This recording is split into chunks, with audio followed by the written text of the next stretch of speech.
Bank വിളിക്കുന്ന സമയത്ത് ചുരുങ്ങിയത് 5 സുന്നത്തുകൾ നമുക്ക് നേടിയെടുക്കാൻ പറ്റും. 5 സുന്നത്തുകൾ ഒരു ബാങ്കിന്റെ ഇടയിൽ.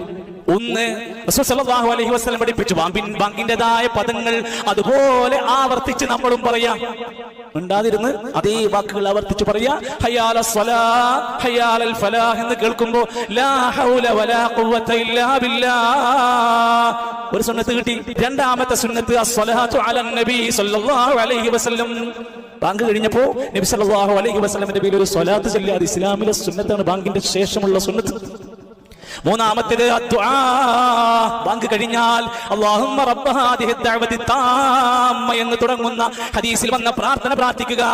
നാലാമത്തെ സുന്നത്ത് റളീതു ബില്ലാഹി റബ്ബ വബിൽ ഇസ്ലാമി ദീനാ വബി മുഹമ്മദിൻ സല്ലല്ലാഹു അലൈഹി വസല്ലമ നബിയ. 5 തന്റെ ആവശ്യങ്ങൾക്ക് ഉത്തരം കിട്ടാൻ കൊതിക്കുന്ന പ്രാർത്ഥനകൾ വേണോ? ബാങ്കിന് ശേഷം നീ പ്രാർത്ഥിച്ചോ ഉത്തരം കിട്ടുന്ന പ്രാർത്ഥന.